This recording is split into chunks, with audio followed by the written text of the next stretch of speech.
Welcome student. So in this lecture we will study machinability, then how to measure the machinability and different factors affecting on machinability. And then in the latter part we will study the different source of heat generation in the metal cutting operation. So machinability, we can define the machinability as it is the ease or difficulty with which the metal can be machined. The more the machinability, more easy will be there to machine the material, or difficulty will be less to machine the material. It will indicate how your workpiece material will respond whenever you are machining, or whenever there is a contact between tool and workpiece on any machine. When we have the more machinability for the workpiece, we will get the good surface finish on the workpiece, longer tool life we can achieve, low cutting forces will be there, power consumption will be reduced, and overall we can say the cost of machining will get reduced. uh, when we say tool life is more, that means your productivity will increase and economy will be more. So that will definitely affect ultimately the productivity also. Then lesser the magnitude of forces we have, then ultimately the power consumption will be less and you will get more dimensional accuracy. And more the machinability of the material, surface finish obtained will be better. So higher the surface finish, you will get the better performance of the component, or life of the component will increase. So overall we can see that higher the machinability for the material, it will affect the overall performance of the machining, as well as the productivity, as well as the economy also, and ultimately it will add to the profit. So machinability plays very important role in the machining operation. Then let's see how to measure the machinability. We are measuring the machinability in terms of machinability index. Okay, so we are always considering a standard material from the group of material, like say steel, non-ferrous material. From the group of material we are considering this material.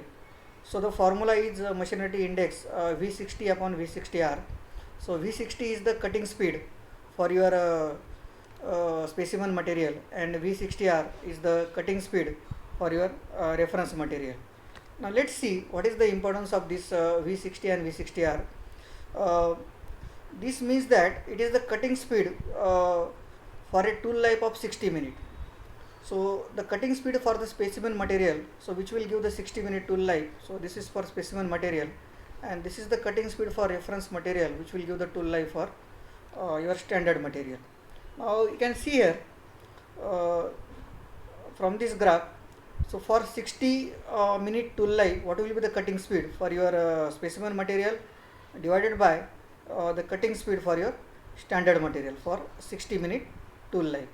So you will get the machinability index if you divide the two cutting speed, first of the specimen material and second of the reference material. Now let's see the example on the machinability. From the group of steel, the reference material is AISI 1112 steel. It has the machinability index of 1. Okay. So this machining of the steel, AISI 1112 steel, the cutting speed of 0.5 meter per second gives the tool life of 60 minutes. So this cutting speed 0.5 mm per meter second becomes the standard cutting speed, that is the reference material. So standard material considered from the group of steel is this AISI 1112 steel. So V60R becomes 0.5 meter per second. Now let's see how to calculate the machinability index for another material from this group. For austenitic SS302 steel, the tool life of 60 minutes is obtained for the cutting speed of 0.3 meter per second. So this is your specimen material SS302.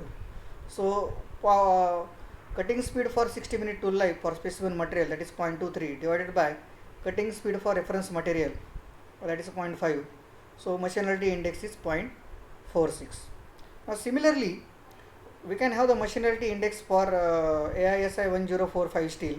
Okay, So this maturity index for ASI 10445 is cutting speed, that is 0.36 for 60-minute tool life, and the cutting divided by cutting speed for reference material, that is 0.5.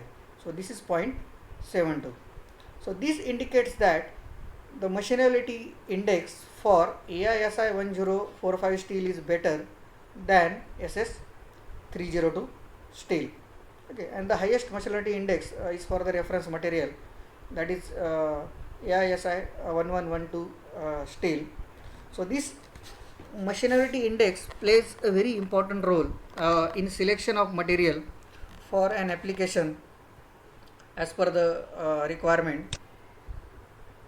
Now let's see what are the different factors which affect the machinability. Now first is your hardness or the strength of the workpiece. More the hardness or more the strength, lesser will be the machinability of the workpiece. Then strength at elevated temperature. Generally we can say that at higher temperature the strength of the material is reduced, but some material will retain the strength at higher temperature. So this will again create the difficulty in machining or machinability. Then thermal conductivity. Better the thermal conductivity of the material, more will be the machinability of the material. Then work hardening or strain hardening. Whenever there is a plastic deformation of the metal in machining, or when there is a contact between tool and workpiece, the strain hardening will occur, and due to this strain hardening also the machinability of the material will be affected, or it is reduced. Then chemical composition. What are the different alloying elements present in the material? So based on this alloying element or the chemical composition, the machinability is affected. Then microstructure. What is the microstructure? Whether it is a pearlitic, ferritic, or martensitic.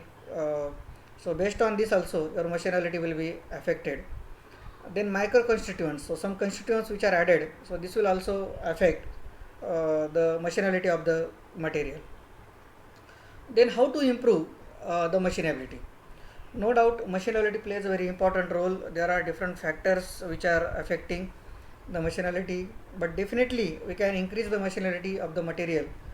Now first way is by adding the lead and sulfur in the material. So it is a example of free machining steel.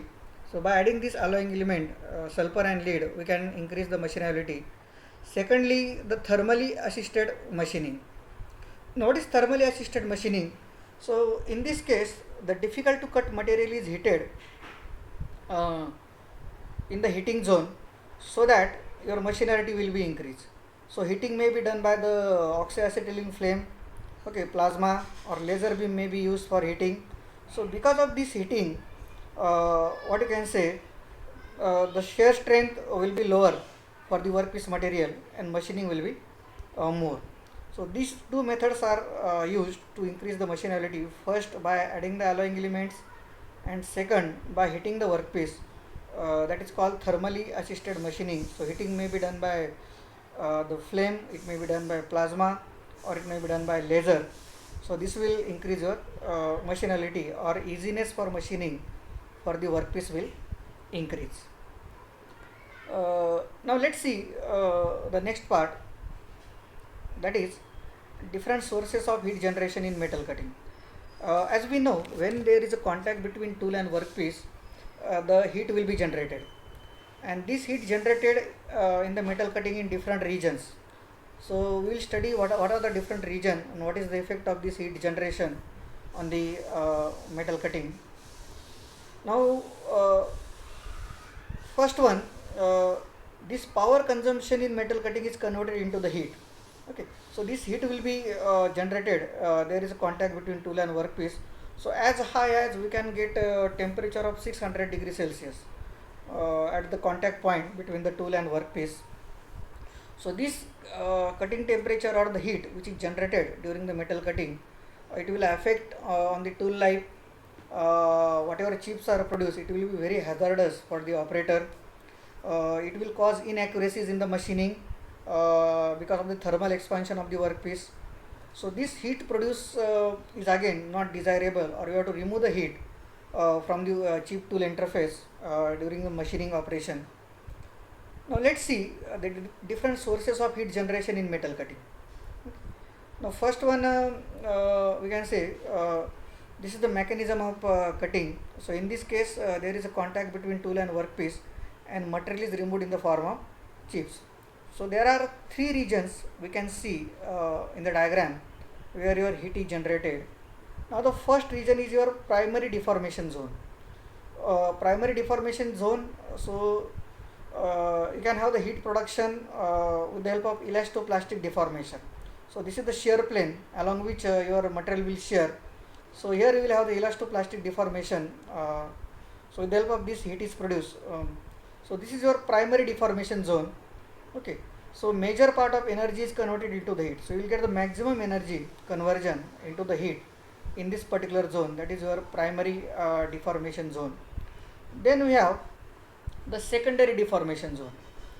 So heat is produced due to the plastic deformation of the material. Secondly, due to the sliding action or the friction between the chip and the tool surface. So when the chip flows, it will move over the surface of the tool, and because of this motion there will be the friction between the two and the heat will be produced. So this is your secondary deformation zone at the chip tool interface and due to the friction between the tool and workpiece. Then third one, that is your tertiary deformation zone. Now this in this zone heat is produced due to the elastic deformation as well as the friction between the trailing part of the tool and the machine surface. So this lead to the tertiary deformation zone. So these are the three important regions where you will get the heat generation in the metal cutting. So in this lecture we have seen the different machinability factors, how to measure the machinability, then the different source of heat generation. So this heat generated in metal cutting can be removed with the use of proper cutting fluid and proper coolant during machining. So this selection of cutting fluid and coolant is very important in the machining. Thank you.